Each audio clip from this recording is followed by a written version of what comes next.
Kita masih di pembahasan zakat dan pada malam hari ini kita bahas zakat pertanian. Setelah sebelumnya kita selesai dari zakat peternakan. Kita baca kata beliau rahimahullah, babu zakati al-khariji minal ardh. Bab zakat yang keluar dari bumi. Yang dimaksud oleh penulis sini adalah zakatnya al-habub was thimar, zakatnya biji-bijian dan buah-buahan. Itu yang keluar dari bumi. Sudah menjadi kesepakatan di dalam fikih syariat kita, syariat Islam, bahwa zakat pertanian itu disyariatkan oleh Quran. Juga hadits Nabi sallallahu alaihi wasallam. Quran telah tegaskan di dalam surat Al-An'am ayat 141, Allah katakan, wa atu haqqahu yauma hasadih. Keluarkan haknya pada hari panennya. Kemudian Nabi kita sallallahu alaihi wasallam telah menegaskan fi masaqatis sama al-ushr. Apa yang disiram oleh air langit, demikian pula yang disiram oleh pengairan yang keluar dari bumi, pengairan gratis, al-ushr, wajib mengeluarkan zakatnya 1/10. Kemudian Nabi juga telah menjelaskan apa yang disiram oleh bin nadh dengan cara kita yang menyiramnya, kita biayai pengairannya, maka nisful ushr, setengah dari 1/10, yaitu 1/20, yang nanti kita akan bagi zakatnya. Dan juga Nabi kita Muhammad sallallahu alaihi wasallam telah menjelaskan nisabnya, ya, yaitu ukuran yang paling sedikit dari pertanian kita yang wajib kita keluarkan zakatnya. Kata Nabi sallallahu alaihi wasallam, laisa fi maduna khamsati awsukin sadaqah. Tidak ada di bawah 5 ausuk zakat dari hasil pertanian. 5 ausuk itu berapa? Ini istilah terkait dengan takaran. 5 ausuk itu adalah kalau kita samakan dengan itu takaran 4 kali ini telapak tangan. 1 itu kan 4 kali telapak tangan. Itu 5 ausuk itu bernilai 60 sok. 60 sok. Iya, cuman kalau untuk kita sekarang agak rumit kalau kita timbang takar dengan ini. Yaitu 4 telapak tangan orang yang biasa. Bukan yang besar sekali tangannya, bukan juga yang kecil sekali. Jadi orang yang tangannya biasa. Kalau dia gabungkan ini, tangannya 2 ini namanya 1 mud. Kalau dia ambil dengan 2 telapak tangannya ini 4 kali, itu namanya 1 sok. Itu namanya 1 sok. Nah, 1 ausuk itu 60 sok. 60 sok. Iya. Berarti kalau 5 ausuk tinggal kita kali. 5 ausuk kali 60 sok. Berarti ada berapa sok? Ada 300 sok. Nah, paling gampang sekarang adalah karena rata-rata kita di masa sekarang ini pakainya timbangan, bukan takaran. Itu keumuman kita sekarang. Di negeri Islam banyak yang menggunakan sekarang timbangan, kilogram. Maka para ulama rahimahumullah ada 2 cara mengukur ini berdasarkan timbangan Nabi yang diriwayatkan dari masa Nabi sampai sekarang. Jadi mereka menukil turun-temurun ini soknya Nabi, takarannya Nabi sallallahu alaihi wasallam yang beliau keluarkan zakat senilai itu dari masa beliau sampai di sekarang ini. Itu dinukil secara turun temurun. Para ulama rahimahumullah dalam hal ini ada yang mentadkik, maksudnya menimbang pas. Itu soknya Nabi. Berapa dulu yang Nabi keluarkan? Kalau ditimbang. Ada yang merincinya. Hitungan pas. Ada juga yang memilih hitungan hati-hati. Yaitu dia lebihkan. Dan lebih tidak mengapa. Kurang itu masalah. Kurang itu adalah hal yang bermasalah dalam mengeluarkan zakat. Asy-Syaikh Ibnu Taimiyah rahimahullah, beliau setelah teliti dengan cermat bahwa satu soknya Nabi itu kalau ditimbang sekitar ya hampir 2,5 kilo. Itu beliau katakan ya perkiraannya 2 kilo 46 sekian. Itu 406 sekian gram. Itu hampir ya 2.500 gram. Hampir begitu. Karena 1 kilo kan 1.000 gram. 1.000 gram. Jadi hampir. Anggaplah kita bulatkan yang ini 2,5 kilo. Ini hitungan Syekh Ibnu Utsaimin dan beliau telah teliti itu. Karena Syekh Ibnu Utsaimin rahimahullah beliau ahli fikihnya masa sekarang. Belum mengukur hadits Nabi itu biasa beliau turun langsung. Misalnya belum mau ukur jarak waktu maghrib sampai isya. Itu belum pergi pantau. Oh, dari turunnya matahari, hilangnya cahaya warna ya kuning di ufuk barat itu sekitar 30 menit. Itu belum pantau bukan 1 hari. Untuk melihat berapa tepatnya waktu isya itu masuk dan keluarnya waktu maghrib. Sama dengan ini.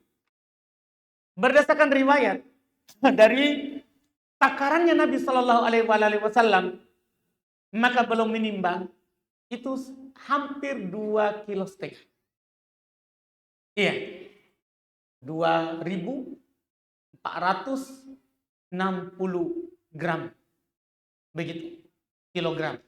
Ini yang belum hitung. Iya, kita bulatkan sedikit karena sisa 40 lagi. Sisa 40 jadi 2,5 kilo. Kalau kita hitung berarti satu sok itu 2,5 kilogram. Kita kalilah tadi. 60 sok itu satu atau langsung 5 ya, 300. 300 sok kali 2,5 kilo. Kalau kita kalikan berarti hasilnya adalah 750 kilogram. 750 kilogram. Itu 1,5 wasak. Kalau ditimbang. Kalau saya bimbas, enggak. Belum hitungannya langsung genap 3 kilo. Ya, tinggal 3 kilo kali 300 sok. Berarti 900 kilogram. Jadi kalau Syekh Ibnu Utsaimin menghitung 750 kilogram hasil panen bersih ya, nanti akan ditegaskan. Maka sudah wajib. Berapa? Tergantung pengairannya. Tanda hujan berarti bagi 10. Kalau dibiayai pengairannya maka bagi 20. Hasilnya itulah zakat. Itulah zakatnya. Ini yang dijelaskan di dalam ya masalah fikih zakat pertanian. Seperti itu secara garis besarnya. Kata beliau rahimahullah, wa huwa nau'an. Zakat pertanian itu ada 2 jenis. Ada an-nabat, ya, ada berupa tumbuh-tumbuhan. Fatajibu zakah minhu fi kulli habbin wa thaman. Maka wajib zakat padanya pada setiap biji atau buah. Yukal wa yuddakhar. Ini syaratnya. Para ulama mengatakan biji atau buah yang bisa ditakar dan disimpan. Memang ulama fikih sebenarnya berselisih pendapat. Dari hasil pertanian, itu yang wajib dizakati semua pertanian atau pertanian tertentu. Maka ada beberapa pembahasan di kalangan ulama fikih dalam masalah ini. Ada mengatakan semua biji atau buah yang bisa ditimbang atau ditakar kemudian bisa disimpan itu wajib zakat. Ulama lain lagi mengatakan tidak cukup bisa ditimbang, ditakar dan disimpan. Harus diakutan sebagai makanan pokok. Harus sebagai makanan pokok. Artinya walaupun ditimbang ataupun ditakar ataupun bisa disimpan, tapi bukan makanan pokok, tidak ada zakat. Tidak ada zakat. Iya, ini di antara juga mereka. Tapi yang paling tepatnya adalah yang penting bisa ditimbang, ditakar, dan disimpan. Itu yang paling bagus untuk hati-hati. Kapan bisa ditimbang? Karena kan kita mengeluarkan zakatnya lewat timbangan. Atau ditakar, ya, terus bisa disimpan, tidak cepat rusak. Maka sudah wajib, itu yang wajib di zakat. Ini yang paling pertengahan di dalam masalah yang keluar dari bumi ini. Kemudian kata beliau, idza kharaja min ardi. Kalau keluar dari tanahnya, hasil pertanian, balagha khamsata awsuq, sampai 5 ausuk. Sudah kita bilang tadi. Hitungan paling sedikit 750 kg. Iya, kalau Syekh Ibnu Taimiyah telah diteliti. Kalau Syekh bin Baz belum mengambil, hati-hati, 900 kg. Kalau mencapai 5 ausuk, tadi 750 kg, maka itu sudah wajib keluarkan zakatnya. Liqauli Rasulullah sallallahu alaihi wasallam. Karena Rasulullah sallallahu alaihi wasallam bersabda, "Laisa fi habbin wala thamarin sadaqatun hatta yablughu khamsata ausuk." Tidak ada pada biji-bijian, tidak ada pada buah-buahan zakat sampai mencapai batas terendah 5 ausuk. Dan belum jelaskan seperti tadi yang saya sebutkan, wal wasak situna so'ah. Satu wasak itu 60 so'. Waso' dan satu so' itu ritlun bid dimashki wa aukiyatun, ya, wa khamsatu asba' aukiyah. Itu kalau ditakar dengan takaran Damaskus, ya, maka dia senilai 5, ya, 1/7 katanya aukiyah. Maka seluruh nisab itu katanya fajami'un nisab maqarabat 300 wa 40 ritlan wa sittata asba'i ritl. Ini takaran semua dihitung, takaran zaman dulu. Yaitu seluruh nisab tadi 5 ausuk itu ya 300, ya, sekian ritl. Ya, takaran timbangan yang berasal dari Damaskus, negeri sana. Karena dulu takaran itu dari sana. Ia membuat alat takar. Iya, sekitar sudah kita bilang tadi 300. 300 itu dikali 60 tok. Tapi sekarang alhamdulillah kita sudah tidak pakai ini. Kita lebih banyak menggunakan kilogram. Jadi kita tidak pakai lagi takaran. Ini untuk fikih kita di masa kita ini. Iya. Kemudian wajibul usyur. Ini zakat yang keluar. Wajib 1/10. Wajib 1/10. Bima suqiya minas sama wastuyuh. Kalau disiram oleh langit maksudnya air hujan. Wastuyuh atau mata air. Ada aliran air, iya, maka itu 1/10. Wa nisful usyur, setengah dari 1/10. Misalnya 750 kilo. Yang keluar 70 kilogram. 70 kilogram. Setengahnya bagi 2. 75 kilogram bagi 2.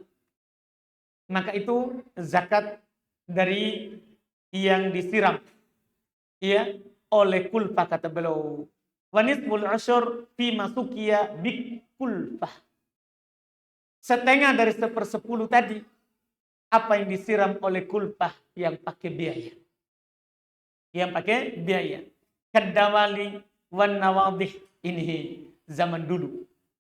Seperti yang dipakai oleh timba, ditimba airnya, dinaikkan dari sumur pakai timba, atau nawadih, dulu cara naikkan air pakai hewan yang berjalan putar itu. Yang berjalan putar, nanti airnya mengalir.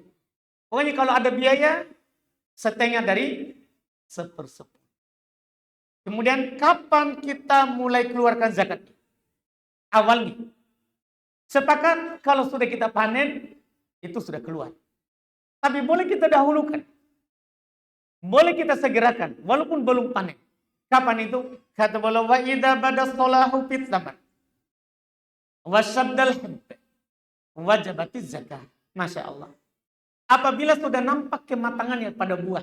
Kita lihat buah kita ini sudah mulai nampak kematangannya. Iya. Yang mana Nabi telah jelaskan nampaknya kematangan buah tergantung buah. Ada yang menguning, ada yang memerah, macam-macam. Tergantung buahnya. Washtadal hab, biji-bijian itu sudah mulai mengeras. Kita tindis, misalnya padi, gandum, kita tindis bijinya sudah keras. Wajib zakat. Disitulah sudah awal wajib zakat. Iya, jadi tidak harus tunggu panen. Apa faedahnya? Kita jelaskan begitu. Artinya kalau tiba-tiba kena musibah, langsung kita panen segera, itu sudah wajib zakat. Tapi kalau sebelum itu kena musibah, tidak wajib zakat. Misalnya buahnya belum nampak kematangannya, turun musibah langit, tidak wajib zakat. Karena kita panen dengan paksa. Tapi kalau turun musibah langit, kemudian kita panen dan sudah nampak kematangannya, wajib zakat. Itu fungsinya kita mengetahui kapan mulai diwajibkan. Dan yang dikeluarkan, apakah hasil secara utuh atau sudah bersih? Belum berkata, wala yukhrajul hab illa musaffa. Tidak dikeluarkan zakat biji-bijian itu kecuali setelah dibersihkan. Jadi sudah bersih semua, timbang, baru keluar zakat. Yang masih kotor langsung keluar. Nanti kasihan. Kita bisa lebih banyak zakatnya, nanti setelah dibersih malah kurang.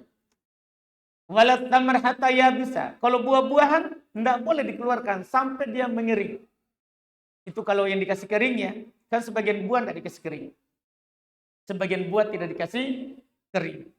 Kalau sudah turun, bersih, keluar semua biaya, pegawai yang menanamnya, kalau ada bagi hasil sudah dibagi, wajib dikeluarkan zakatnya. Kemudian beliau berkata, wala zakata fima yaksibuhu min mubahil hab wat tamar. Ini bagi yang bekerja. Tidak ada zakat pada apa yang dia bekerja dari yang mubah, biji-bijian dan buah-buahan. Ada orang bekerja di sawahnya seorang, akhirnya dapatkan bagian. Tidak ada zakat pada dia. Kan dia bukan pemilik. Dia hanya pekerja. Wala fil liqat. Nah, ini juga faedah. Tidak pula ada zakat bagi al-liqat. Al-liqat itu biasa begini, orang panen padi dulu atau panen kurma. Saat panen itu banyak yang jatuh di tanah. Biasanya pemilik buah tidak pungut. Maka yang memungut adalah orang lain. Orang lain. Memang ada tukang pungut begitu. Sisa-sisa. Ternyata kalau dia pungut itu kadang mencapai nisab. Tidak wajib zakat. Karena ini bukan yang punya pertanian. Wala ma ya'khuduhu ujratan li hasadi. Tidak pula yang diambil sebagai gaji dari panennya. Tadi kan yang pertama yang bagi hasil. Yang kedua al-liqat, orang yang pungut-pungut buah. Ya, dari sisa orang jatuh. Yang terakhir adalah yang digaji untuk panen. Kan kadang ada orang panen padi digaji dengan padi. Panen cengkeh digaji dengan cengkeh. Ini yang gajinya ini walaupun mencapai nisab tidak wajib. tidak wajib zakat. Kemudian beliau berkata, wala yudham simpa minal habbi wat tamar ila ghairihi. Tidak digabung itu jenis dari buah dan biji-bijian itu kepada selainnya fitak milin nisab. Ada orang punya gandum, punya padi, itu tidak perlu digabung. Beda kalau kambing, iya, itu digabung. Kambing digabung, sapi digabung. Dia punya kampung sana sekian ekor, kampung sana sekian ekor, digabung. Kalau biji-bijian, tidak. Iya, dalam menyempurnakan nisab. Fa in kana simpan wahidan, kalau satu jenis sama-sama padi. Tadi kan kalau beda, ada padi, ada gandum, sama-sama biji-bijian, tidak perlu digabung. Kalau satu jenis, mukhtalifa al-anwa, satu jenis tapi beda macam-macamnya. Seperti apa? Katumur, seperti kurma. Kurma itu kan banyak. Kita maklumilah. Ada kurma apa yang kita kenal? Ada sukari. Apa lagi? Ajwa. Apa lagi? Itu jadi yang kita kenal. Dua itu. Baik. Yang sering kita pakai buka puasa ya. Jadi ini enggak. Kalau satu jenis tapi beda satu nama. Kurma tapi beda jenis. Tapi zakat, maka ini disatukan. Ini disatukan. Tadi kalau sama-sama biji-bijian. Ada kurma, ada anggur. Ini tidak digabung. Tapi kalau anggur, semua jenisnya digabung. Kurma, semua jenisnya digabung. Seperti onta sebelumnya. Onta, semua jenisnya digabung. Iya kan? Sapi, semua jenisnya digabung. Termasuk dengan kerbau yang sudah kita sebutkan sebelumnya. Maka belum bilang, fafihi zakat. Padanya terdapat zakat. Wa yukhriju min kulli nau'in zakat. Dia keluarkan dari setiap jenisnya zakatnya. Jadi jangan dia punya kurma sukari, dia punya kurma ajwa, cuma keluarkan sukari, enggak. Ambil dari sini, berapa? Kan begitu, dibagi. Misalnya kalau digabung menjadi 1 ton. 1 ton. Ternyata yang sukari setengah, 500 kilo. Yang ajwa 500 kilo. Sudah masing-masing diambil 50 kilo. Kan zakatnya 1 ton 100 kilo. 1/10. 1/10. Jadi diambil sesuai kadarnya. Ya, sesuai kadarnya. Kemudian wa in akhraja zayyidan anir rodi jaza walau ajru. Masya Allah. Kalau kurmanya itu ada yang jelek, ada yang bagus. Kemudian dikeluarkan yang bagus. Boleh dan pahalanya besar. Untuknya pahala. Untuknya pahala. Ini yang keluar dari bumi yang pertama. Karena yang keluar dari bumi ini 2. Ada tumbuh-tumbuhan dan ada barang tambang. Nah, ini yang keluar dari bumi, tumbuh-tumbuhan. Yang kedua nanti insya Allah barang tambang. Iya. Kita akhirkan ini insya Allah.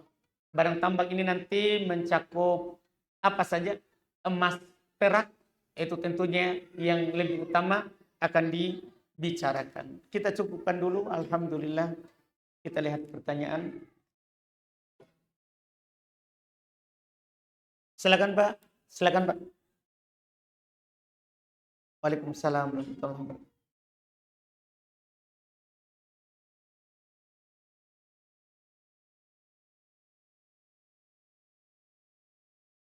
Baik.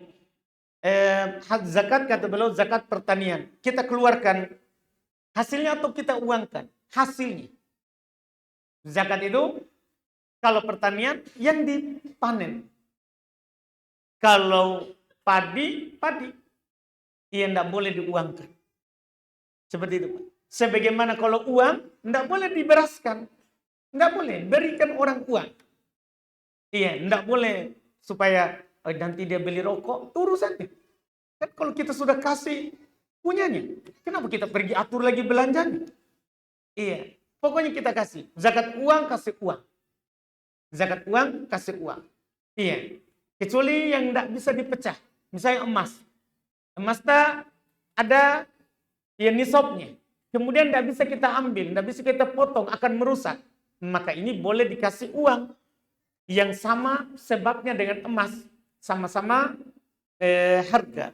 Jadi seperti itu, Pak. Saya mempunyai kenalan yang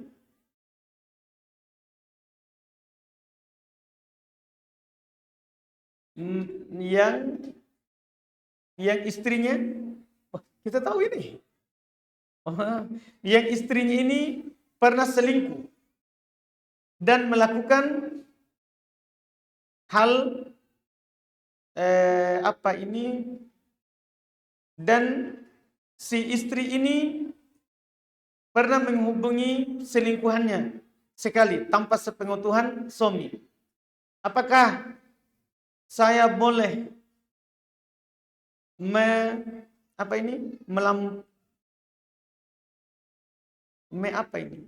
melaporkan hal tersebut ke suaminya? Iya. Kita lihat dalam hal tersebut.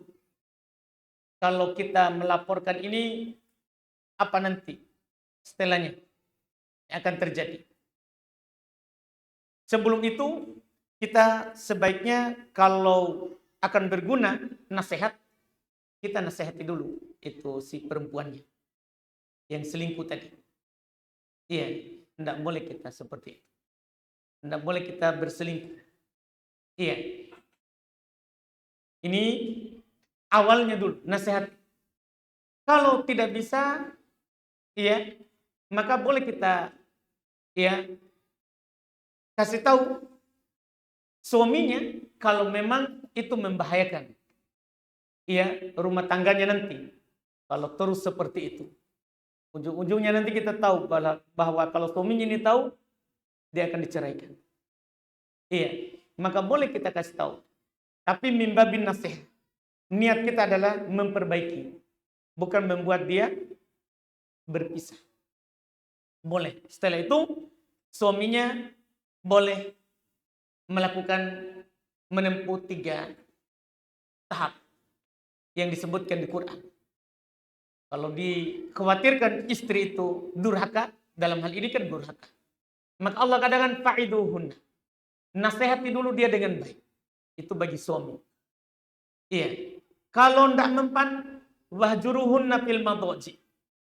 Di surah An-Nisa. Jauhi dia dari tempat tidur, pisah ranjang. Tidak dicarikan langsung.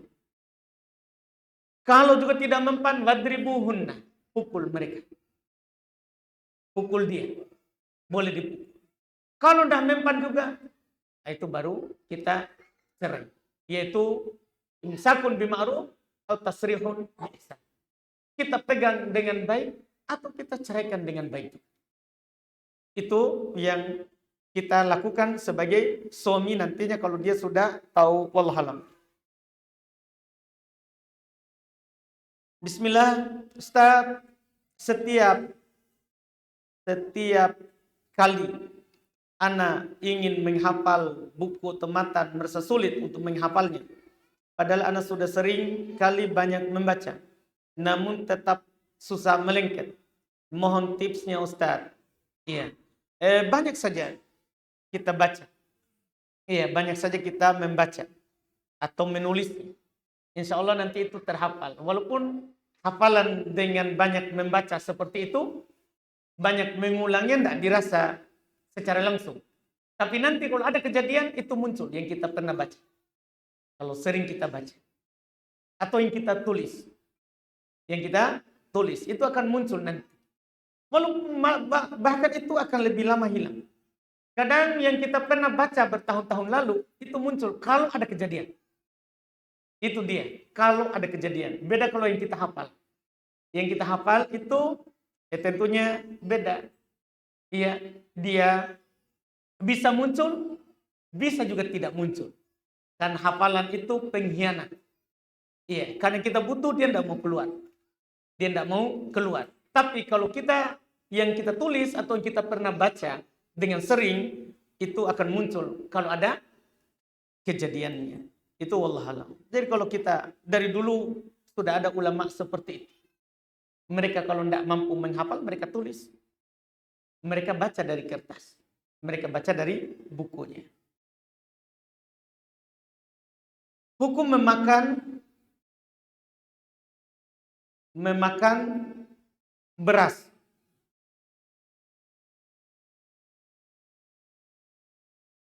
Apa ini? Masya Allah.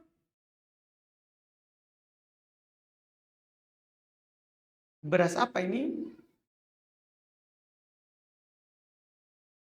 Nggak tahu.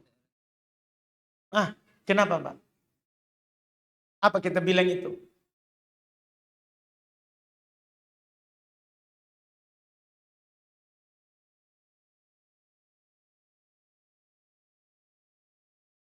Baik. Kita dikasih orang di rumah, terus orang rumah kasih kita. Mereka masak. Halal, tidak ada masak. Dah, halal kita makan. Alhamdulillah. Aman berarti dah. Sini dia bilang, saya pernah mendengar penjelasan lalu. Bahwa apa ini? Masya Allah, tulisan kaum muslimin. Iya. Lumayan semua ini. Iya. Menguji saya mungkin. Alhamdulillah. Izin Ustaz, gimana hukum mensolati jenazah muslim yang tidak pernah sholat? Tergantung. Kalau dia tidak sholat karena mengingkari kewajibannya, tidak boleh, itu kafir. Karena tidak ada silang pendapat di ulama fikih. Siapa yang tidak sholat karena mengatakan tidak wajib sholat bagi saya, kafir. Itu murtad. Pemerintah boleh bunuh. Pemerintah. Itu tidak boleh disolati. Karena orang kafir. Orang kafir. Iya. Adapun kalau dia meninggalkan sholat karena malas, maka ini dia telah jatuh dalam dosa besar. Boleh kita sholat. Boleh kita sholat. Kecuali kita mau beri pelajaran kepada orang lain. Misalnya kita orang terpandang. Orang akan melihat. Kalau kita tidak sholat, orang akan takut. Wah, bahaya ini kalau kita seperti itu si pula. Tidak disolati sama ustaz. Ini boleh. Nabi pernah melakukan juga seperti itu. Belum tidak mensolati jenazah salah seorang sahabatnya padahal dia muslim. Dia suruh sahabat yang lain sholat. Untuk memberikan pelajaran. Untuk memberikan pelajaran. Itu dibolehkan. Adapun tidak ada pengaruhnya. Kita sholat atau tidak sama saja. Kita sholati saja. Kita sholati saja.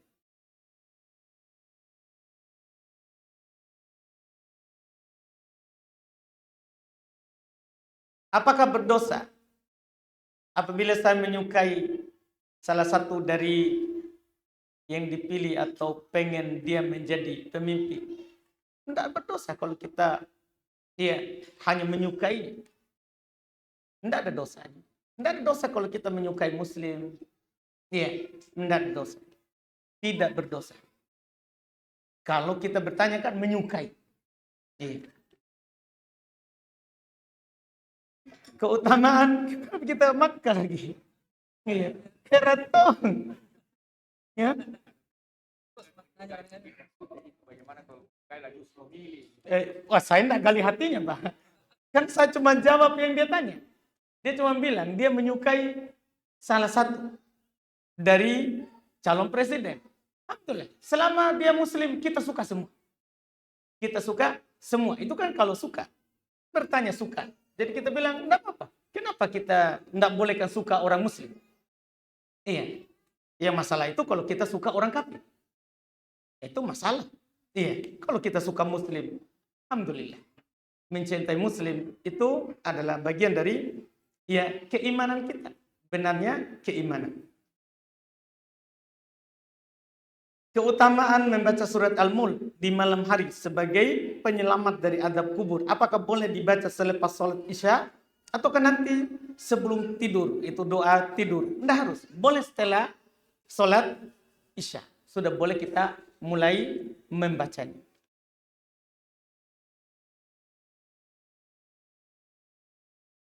Ada hadits yang mengatakan bahwa kalau tidak Al-Fatihah maka sholatnya tidak sah. Dan ada hadits mengatakan bahwa dapat ruku itu dapat 1 rakaat. Walaupun tidak baca Al-Fatihah. Jadi bagaimana ini Ustaz? yang benarnya. Semua benar itu. Itu kan hadits semua sahih. Hadits yang mengatakan tidak ada solat bagi orang tidak baca Al-Fatihah, itu hadits Bukhari Muslim dari Ubadah bin Samit. Kemudian hadits dapat ruku dapat 1 rakaat, itu juga sahih Bukhari dari Abu Bakar. Dia alami sendiri. Dia dapat Nabi ruku, Nabi tidak suruh tambah.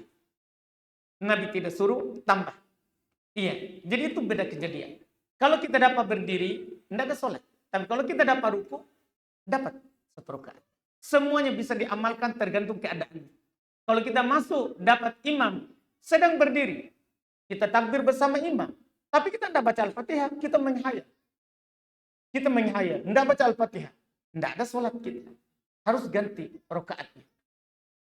Itu kalau tidak baca Al-Fatihah, kita dapat berdiri. Tapi kalau kita datang, imam sedang ruku, langsung kita takbir, Allahu Akbar, terus kita ruku, dapat 1 rakaat. Semuanya beramal dengan hadis, karena semuanya sahih. Semuanya sahih.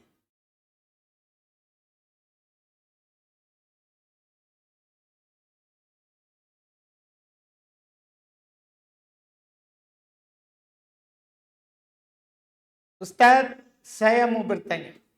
Saya sering safar karena kerjaan.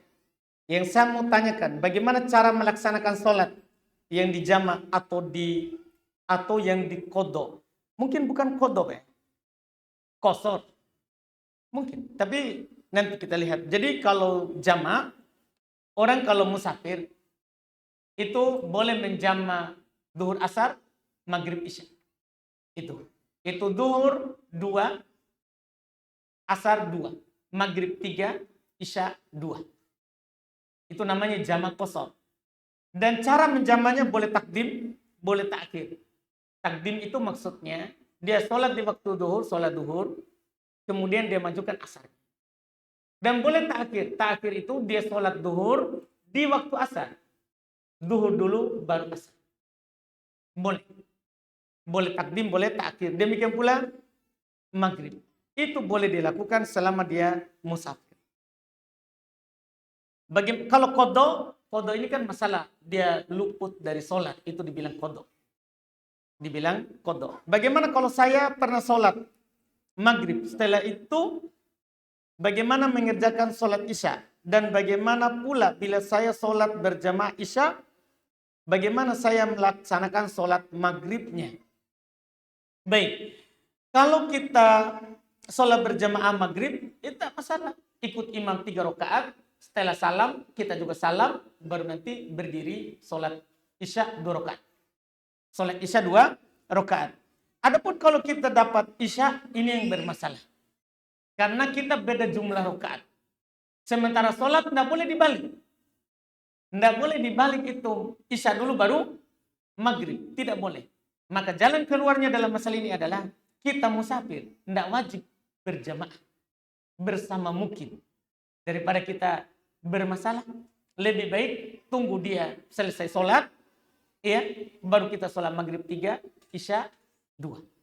Isya 2, itu lebih bagus, lebih aman.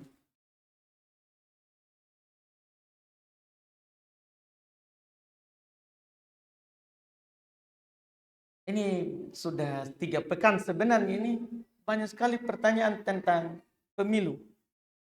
Saya sebenarnya sengaja lewatkan. Cuman mungkin banyak yang mengharap jawaban. Selalu saya kasih lewat sengaja. Bukan tidak lihat. Sengaja. Karena pertama, orang yang berfatwa berbicara tentang pemilu, dia harus orang yang tahu tentang politik di Indonesia ini. Apalagi presiden. Harus dia paham politik Indonesia semuanya. Jangan sampai kita ngomong mendolimi seseorang gara-gara korban TikTok. Korban konten. Yang buat konten juga kadang timnya mereka sendiri. Jadi kita tidak boleh begitu. Tidak boleh kita sembarang bicara. Kita sebagai muslim harus ngomongnya itu yang bisa kita pertanggungjawabkan ketika kita menghadap kepada Allah. Kita ini kan bicara bukan mau terkenal. Kita mau berbicara tentang sesuatu, memang kita bisa nanti jawab. Kenapa kamu ngomong begitu? kamu punya dasar enggak? Apakah kamu sudah menelitinya? Ini kalau kita masalah presiden kita mau ngomong. Kita harus orang yang paham. Sekarang kadang orang begitu sangat mudah. Saya lihat begitu orang. Saya terus terang tidak main Facebook, tidak main media. Status WA juga tidak pernah cek status WA-nya orang. Tidak pernah, jarang sekali buat status dan jarang sekali melihat statusnya orang. Alhamdulillah begitu. Iya, apalagi mau Facebook. Saya punya Facebook, punya YouTube, itu yang kelola orang lain. Itu semua ini manusia yang ada. Alhamdulillah. Tidak pernah memang saya buka. Iya, jarang. Paling kalau ada yang kasih masukan, baru saya sampaikan. Oh, ini kayaknya salah judul. Begitu saja. Artinya ini masalah besar. Kita tidak boleh ngomong sembarangan. Harus ada pertimbangan besar. Kita mau ngomong apa? Kita mau bilang apa? Iya, jelas kita sebagai muslim dalam masalah ini adalah wajib saling menasihati, tapi sesuai dengan kemampuan. Tidak boleh kita melakukan sesuatu yang di luar daripada kemampuan kita. Semua kita ingin baik. Semua kita ingin baik. Tapi kadang kebaikan itu hanya kita bangun di atas yang kita tahu, ilmu kita yang pendek. Kita butuh penelitian yang dalam lagi. Ya, untuk mengungkapkan sesuatu. Karena gini, jawaban itu perlu kita sadari bersama. Ini saya kasih tahu ilmunya bahwa itu jawaban. Far'un an tasawwur. Jawaban itu cabang dari gambaran yang tergambar yang kita dapat. Kadang sebagian orang tergambar padanya sesuatu langsung dia ngomong. Ternyata yang tergambar itu salah. Itu kan susah nanti. Masa kita ubah terus masalah? Iya, lebih baik kita diam. Karena juga kita sebagai orang yang punya ilmu, kita punya beberapa tahap langkah dalam menyikapi sesuatu. Pertama, kita ngomong. Kalau itu nampak, jelas bagi kita. Kalau tidak jelas, maka kita boleh diam. Sampai suatu saat nanti jelas bagi kita. Iya. Jadi boleh kita diam. Dan nanti kalau sudah jelas, kita boleh berbicara. Kita sudah timbang ternyata, berdasarkan pengalaman yang kita dapat, ternyata begini dan begini, kita berbicara. Tidak boleh kita tutup setelah kita jelas. Setelah kita jelas. Minimal suatu saat akhir hidup kita sampaikan. Kan boleh. Boleh. Tidak apa-apa kita menyembunyikan ilmu. Kalau ilmu yang kita akan sampaikan itu membuat orang lain salah langkah. Ketika Nabi SAW contoh. Nabi pernah membonceng Mu'ad Ibnu Jabal di belakang kendaraan. Nabi bertanya kepada Mu'ad, ya Mu'ad, atadri mahaqqullahi 'alal ibad wa mahaqul ibad 'alallah. Wahai Mu'ad, tahu enggak kamu haknya Allah kepada hamba dan haknya hamba kepada Allah nanti? Kata Mu'ad, Allah wa rasuluhu a'lam. Allah dan Rasul yang tahu itu. Maka Rasul jawab, haknya Allah adalah untuk disembah. Haknya hamba adalah tidak akan disiksa. Selama dia menyembah Allah, tidak akan disiksa. Tidak masuk neraka. Pasti masuk surga. Kata Mu'ad, ya Rasulullah, boleh nggak saya kasih tahu ini orang? Kan kalau kita lakukan, ini kan kalau kita beribadah kepada Allah, aman kita. Kita tidak dapat siksa. Mau boleh nggak saya sampaikan ke orang? Kata Rasulullah, jangan. Jangan disampaikan. Nanti mereka akan bersandar kepada amalannya saja. Jadi boleh kita tidak sampaikan itu ilmu. Kalau akan membuat orang salah dalam melangkah. Dalam keadaan kita juga tidak jelas. Tidak tahu kita. Sekarang ini memangnya jelas apa yang akan terjadi. Boleh kita tutup. Boleh kita tidak bicara. Walaupun kita jelas. Kita tahu ini masalah. Tapi kita tidak ngomong. Kita tidak ngomong. Karena akan terjadi sesuatu misalnya. Akan terjadi sesuatu. Saya ngomong. Misalnya saya bilang boleh memilih si fulan. Sebentar pengajiannya si fulan, enggak. Bagi saya si fulan yang bagus. Dari mana ditahu? Kita enggak pernah bersama orangnya. Enggak pernah bersapar dengannya. Kita ini hanya lihat televisi. Hanya lihat di YouTube. Tidak boleh kita ngomong. Tidak boleh kita bicara. Akhirnya berselisih maki semua. Kita ikut saya, di sana ikut sana. Berkelahi maki. Padahal bukan masalah apa-apa. Jadi kita kapan terakhir ini, kapan Mu'ad sampaikan? Waktu dia mau meninggal. Takut ilmu itu ditutup. Jadi dia meninggal, mau meninggal baru disampaikan.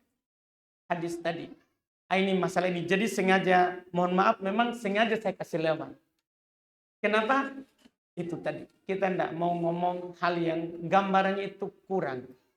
Kita ini bukan orang yang sudah keliling bergaul dengan para politikus Indonesia. Kita tidak tahu masalah itu. Ya, kita tidak tahu masalah itu. Lebih baik kita diam, kunci mulut tak rapat-rapat, itu lebih aman. Tidur makin nyenyak, lebih aman. Kan kita nanti di alam kubur tidak ditanya, Ji, kau pilih apa dulu? Ditanya. Iya, tidak ditanya itu. Kita lebih baik itu saya wallahualam. Mudah-mudahan ya tentunya kita semua dilindungi dari segala hal yang membuat kita ya bersedih nanti pada hari kiamat. Subhanakallahumma wa bihamdik, asyhadu an la ilaha illa anta, astaghfiruka wa atubu ilaik. Assalamualaikum warahmatullahi wabarakatuh.